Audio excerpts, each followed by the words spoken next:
नमस्कार, आप देख रहे हैं परवतजन डिजिटल। आपके साथ मैं हूं मीनाक्षी साहब। राज्य में इस वक्त वीडियो और बीपीडीओ का जो मामला चल रहा है, जो घोटाला चल रहा है, उस पर रोज नई नई परतें जो हैं वो खुल के सामने आ रही हैं। अब तक 13 लोग गिरफ्तार हो चुके हैं और एक शख्स का बैंकॉक भाग जाने की बात की जा रही है। तो इसी को लेकर हम एसटीएफ के कार्यालय में पहुंच चुके हैं। एसटीएफ यानी स्पेशल टास्क फोर्स, और वरिष्ठ पुलिस अधीक्षक हमारे साथ है अजय सिंह जी।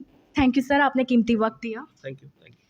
सर, अब तक 13 लोग पकड़े जा चुके हैं। एक बहुत बड़ी अचीवमेंट है ये, और एसटीएफ ने काफ़ी अच्छा काम किया है। जो शुरुआत हुई है काफ़ी ज़बरदस्त है। अब ऐसे में एक शख्स जिस पे संदेह भी था, वो उसका बैंकॉक भाग जाना, और लेकिन अभी तक इस तरीके से कुछ भी सामने नहीं आया कि वो शख्स कौन है, कहाँ का है, क्या है। थोड़ा उसके बारे में जानना चाहेंगे।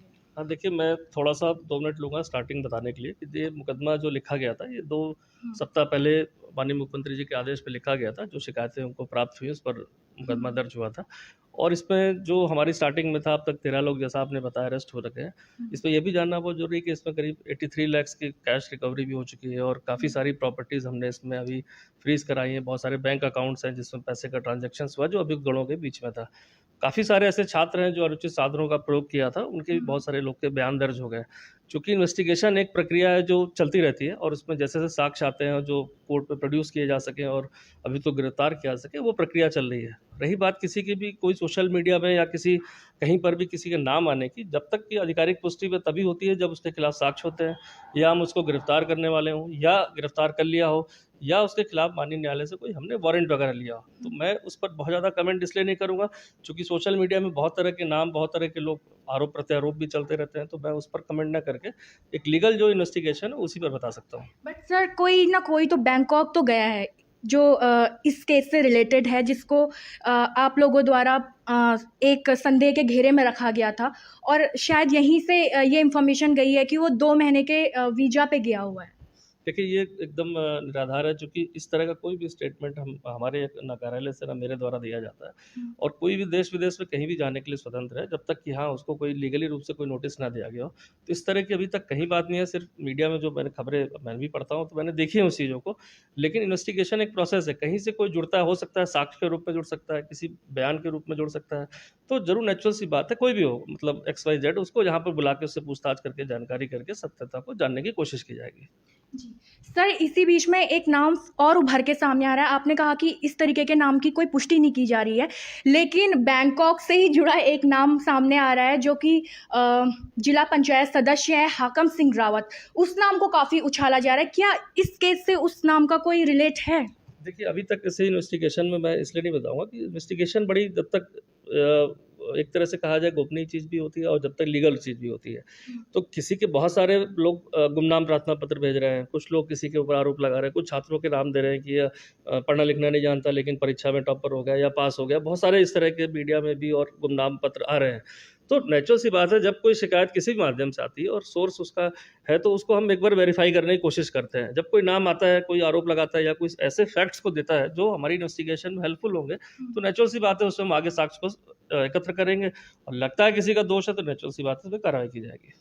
तो एक बात तो खुल के सामने आई है कि जिस तरीके से बैंकॉक वाला जो कांड है, जो एक नई कहानी जोड़ दी गई है, उससे एसटीएफ का सीधे तौर पे कहना है कि कोई भी आधिकारिक रूप से पुष्टि नहीं की जा रही है। इस तरीके की बयानबाजी और जो सोशल मीडिया पे अफवाहें फैली जा रही है, कृपया उनसे दूर रहे, जब तक कि यहाँ से कोई लीगल नोटिस या फिर किसी तरीके की इंफॉर्मेशन नहीं दे दी जाती। इसके अलावा सर, अभी कल ही की बात है, एस राजू जी ने इस्तीफ़ा दे दिया है, लेकिन इस्तीफ़ा देने के साथ ही उन्होंने जाते-जाते 1-2 हिंट्स छोड़े हैं। यूँ कह सकते हैं हम। उन्होंने कहा है कि जिस तरीके से पेपर लीक हो रहे हैं, उसमें बड़े अधिकारी और बड़े नेता लोग, ये सब घेरे में आ सकते हैं। क्या एसटीएफ बड़े नेताओं पर भी हाथ डालेगी?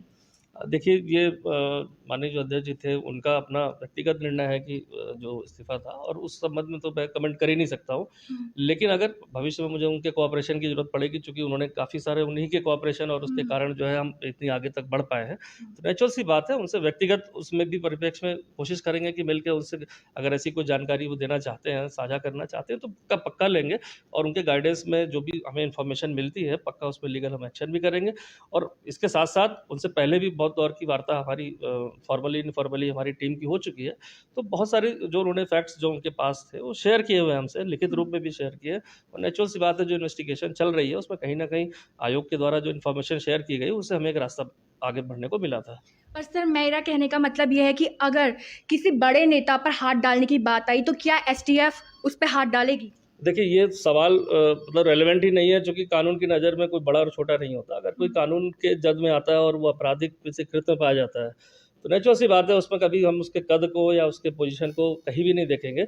लेकिन हाँ, कार्रवाई तभी करेंगे उसमें जब हमारे पास पूरे एविडेंस हो जाए कि हम कानून में उसको साबित कर सकें। सर छोटी-छोटी मछलियाँ बहुत सारी पकड़ी गई हैं। बड़ा मगरमच्छ कब तक हाथ में आ सकता है? देखिए, कोई भी छात्रों के इस तरह भविष्य से जो खिलवाड़ कर रहा है, तो जो रोज़गार से जुड़ा है और सरकारी नौकरी से जुड़ा है, तो उसमें कोई छोटा-बड़ा नहीं, मुझे लगता है कि जो भी पकड़ा जा रहा है बड़ा ही है, क्योंकि जिसने इस तरह से विश्वासघात अधिक परीक्षा के साथ किया, छात्रों के भविष्य के साथ किया, और ऐसे मेहनती छात्र जो उम्मीद लगा के बैठे हुए हैं, तो उनके विश्वास को कहीं न कहीं टूटा है और वो हतोत्साहित भी हो रहे हैं, जैसा मुझे बहुत सारे लोग शेयर करते हैं।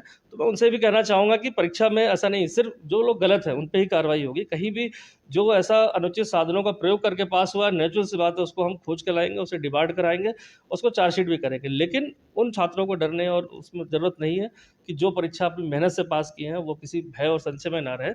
बाकी निर्णय तो आयोग का होगा, लेकिन मैं अपनी तरफ से अभी यही कह सकता हूँ कि कार्रवाई सिर्फ़ उसी पर हो रही है जो गलत है और जो लगातार ऐसे मामलों में लिप्त रहा है, चाहे इस परीक्षा को लीक कराने में लिप्त रहा हो। बिल्कुल, यहाँ पर बड़ी बात की है, जो भी लिप्त होगा सज़ा उसे ज़रूर मिलेगी। सर फॉरेस्ट गार्ड का एग्ज़ाम था, एसटीएफ की टीम द्वारा ब्लूटूथ इस्तेमाल करे हुए छात्रों को पकड़ लिया गया था, लेकिन हाई कोर्ट द्वारा उनको रिहा कर दिया गया। सर उस समय क्या एसटीएफ ने पूरी जाँच नहीं की थी या हाई कोर्ट ने जो फैसला सुनाया था वो गलत था? देखिए, उस समय क्योंकि मामला मेरे समय का नहीं है, लेकिन जहाँ तक मेरी जानकारी है कि साक्ष्यों के आधार पर उसमें चार्जशीट भेजी गई थी और चार्जशीट के बाद वो न्यायालय में केस भी चला। किन साक्ष्यों के आधार पर छूटा था, जो कहीं न कहीं इसमें हो सकता है इन्वेस्टिगेशन में लैप्सेस रहे हों।